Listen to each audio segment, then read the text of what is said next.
बारे में बात करेंगे वो है सपोर्ट एंड रेजिस्टेंस। देखो ये बहुत ज़रूरी होता है ट्रेडिंग में। अगर आप चाहे स्टॉक बाय कर रहे हो, फोरेक्स मार्केट में हो या आपको ट्रेड करना हो, निफ्टी 50, सेंसेक्स, बैंक निफ्टी, अगर आपको वहाँ ट्रेड करना है तो आपको सपोर्ट एंड रेजिस्टेंस लेवल पता ही होने चाहिए, क्योंकि वो दो लेवल होते हैं जिसके बिहाफ पे आप अपना ट्रेड लेते हैं, प्रॉफिट बुक करते हैं या अपनी प्लानिंग करते हैं। देखो जैसे क्या होता है, प्राइस ना मूव करता है। चलो मैं सीधा आपको चार्ट पे लेके चलता हूँ, तब समझाता हूँ। देखो मान लेते हैं हमारे पास कोई स्टॉक है, उसका प्राइस 100 रुपीज़ है और ये एक उसमें चार्ट में रेजिस्टेंस हो गया और एक सपोर्ट हो गया।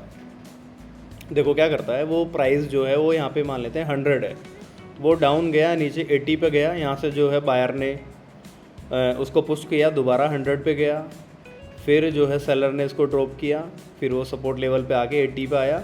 तो ऐसे ही हमारा प्राइस ऐसे घूमता है। तो जिस लेवल से मतलब वो बाउंस बैक करे उसको हम सपोर्ट बोलते हैं, और जिस लेवल से वो बार बार रिजेक्शन फेस करे और डाउन साइड की तरफ आए उसको हम रेजिस्टेंस बोलते हैं। इसमें देखो मान लेते हैं अगर हमारा जब कभी ट्रेड ऐसे फंस जाता है, मान लेते हैं हम निफ्टी में ट्रेड कर रहे हैं या बैंक निफ्टी में पढ़ रहे हैं, किसी भी उसमें, तो इस केस में क्या होता है कि हम वेट करते हैं या तो हमारा प्राइस जो है रेजिस्टेंस को तोड़ के ऊपर जाए, जैसे देखो यहाँ दिखाई दे रहा होगा आपको, ये यहाँ पे इसने ब्रेक करा, रीटेस्ट किया और सीधा अप। या हम क्या वेट करते हैं कि प्राइस हमारा सपोर्ट लेवल को तोड़े और वो नीचे की तरफ जाए। इस बीच में क्या है कि प्राइस हमारा लिक्विडिटी गेन करता है और प्राइस हमारा कंसोलिडेट हो जाता है। तो इसमें हम क्या है, वेट करते हैं नॉर्मली, एक रेजिस्टेंस मार्क करके और नीचे सपोर्ट मार्क कर देते हैं कि जिस तरफ भी ये ब्रेकआउट देगा तो हम उस तरफ का ट्रेड प्लान करते हैं। जैसे अगर हमें अप साइड जाना है तो हम रेजिस्टेंस का ब्रेक का वेट करेंगे, और सपोर्ट साइड जाना होगा तो मतलब पुट साइड जाएंगे तो हमें सपोर्ट टूटने का वेट करेंगे। उसके बाद मैं आपको सपोर्ट एंड रेजिस्टेंस के बारे में थोड़ा बेसिक बता देता हूँ। देखो आपको आइडिया हो ही गया कि कोई प्राइस मान लेते हैं, अगर हम चार्ट पे देखते हैं तो ये ऐसे मूव करता है, रेजिस्टेंस लेवल पे जाएगा, फिर नीचे वो सपोर्ट रेजिस्टेंस सपोर्ट रेजिस्टेंस। तो हम यहाँ नॉर्मली क्या करते हैं, ट्रेड नहीं करते हैं, क्योंकि इसमें ट्रेड करना ठीक भी नहीं है। तो हम इसमें केवल जनरली क्या कर सकते हैं, वेट करते हैं और उसमें या तो रेजिस्टेंस ब्रेक हो या सपोर्ट ब्रेक हो। देखो केवल आपको मैंने जैसे दिखाया कि मतलब रेजिस्टेंस और सपोर्ट केवल यही नहीं होता, रेजिस्टेंस और सपोर्ट अप ट्रेंड में भी चलता है, डाउन ट्रेंड में भी चलता है।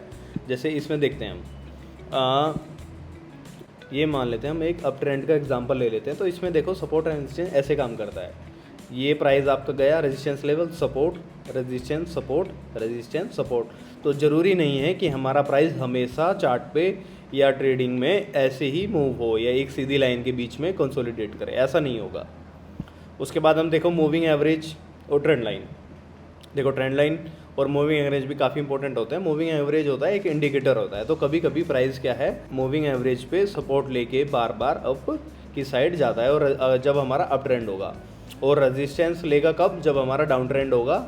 तो हमारा प्राइस ऊपर जाने की कोशिश करेगा पर उसको पुश करके सेलर नीचे धकेल देंगे, उसके बाद वो रेजिस्टेंस नीचे। तो ये हमारा डाउन ट्रेंड में वर्क करता है प्राइस ऐसे, और ये अप ट्रेंड में।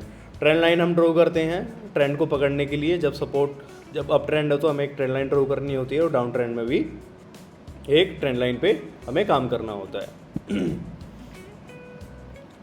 इसके बाद हम देखते हैं, देखो नॉर्मली आपको कैंडल स्टिक अगर मैं पैटर्न में दिखाऊं तो अप ट्रेंड में आपका प्राइस कुछ इस तरीके से मूव करता हुआ दिखाई देगा। हमेशा हमें ट्रेंड की साइड में ही अपना ट्रेड प्लेस कर रहा होता है। अगर अप ट्रेंड है तो हम बाई पोजीशन ढूंढेंगे, अगर डाउन ट्रेंड होगा तो हम सेल पोजीशन पे ध्यान रखेंगे। ये अप ट्रेंड का एग्जांपल हो गया। डाउन ट्रेंड में कुछ ऐसा है, तो हम डाउन ट्रेंड में कहाँ पे वो करेंगे, रेजिस्टेंस लेवल पे जब भी प्राइस आएगा और वहाँ से रिजेक्शन लेगा तो हम यहाँ से सेल कर देंगे। ठीक है, ये देखो जैसे यहाँ ब्रेक दिखा रहा है। हम सीधा अब चार्ट पे चलते हैं, मैं आपको और अच्छे से समझ में आएगा। वहाँ देखो मान लेते हैं ये प्राइस आपका यहाँ से गिरना स्टार्ट हुआ, देखो वो गिरा, यहाँ तक आया, एक सपोर्ट लेवल उसने बनाया, फिर अपसाइड इतना गया, फिर सपोर्ट लेवल रेजिस्टेंस सपोर्ट। तो वो यहाँ आपको दिख रहा होगा कि एक जोन में यहाँ फंस गया। फंसने का मतलब क्या है, वो यहाँ लिक्विडिटी गेन कर रहा है, या तो वो अपसाइड जाएगा या डाउन साइड जाएगा। जब हमारा प्राइस ऐसे मूवमेंट में कहीं फंस जाता है तो तब हमें ट्रेड नहीं लेना है। तब हम क्या करेंगे, इसके लेवल को ब्रेक होने का, या तो रेजिस्टेंस लेवल ब्रेक हो जाए या सपोर्ट लेवल। तो देखो हमने यहाँ देखा एक बड़ी सी रेड कैंडल बनी और उसने क्या किया, इसके सपोर्ट लेवल को तोड़ दिया। तो अभी हमने पढ़ा था कि जब भी सपोर्ट लेवल आपका टूटेगा तो प्राइस नीचे जाएगा और नया सपोर्ट लेवल ढूंढेगा। तो देखो यहाँ से प्राइस ने इसको डाउन साइड किया, हमने सीधा एंट्री अपनी यहाँ बना ली। एक बड़ी सी कैंडल, रेड कैंडल हमें दिखा रही है कि आप यहाँ आराम से अपनी पुट साइड की एंट्री ले सकते हैं। उसके बाद आप देखो प्राइस सीधा कितना डाउन गया। फिर उसने वही किया, यहाँ एक नया एग्जांपल हो रहा है कि देखो ये रेजिस्टेंस लेवल हो गया और ये सपोर्ट लेवल हो गया। हमारा प्राइस क्या है, इस बीच में आके फंस चुका है, रेजिस्टेंस सपोर्ट, रेजिस्टेंस सपोर्ट। हमें क्या करना है, सीधा यहाँ वेट करना है कि जिस साइड भी हमारा प्राइस ब्रेक देगा हम उस साइड अपनी एंट्री प्लेस कर देंगे।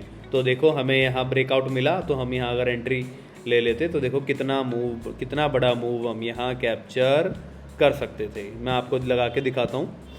यहाँ हम लॉन्ग पोजीशन बनाते और देखो कितना बड़ा टारगेट आप यहाँ अचीव कर सकते थे। देख रहे हैं 3.03, कितना बड़ा लेवल आप यहाँ टारगेट का अचीव कर सकते थे।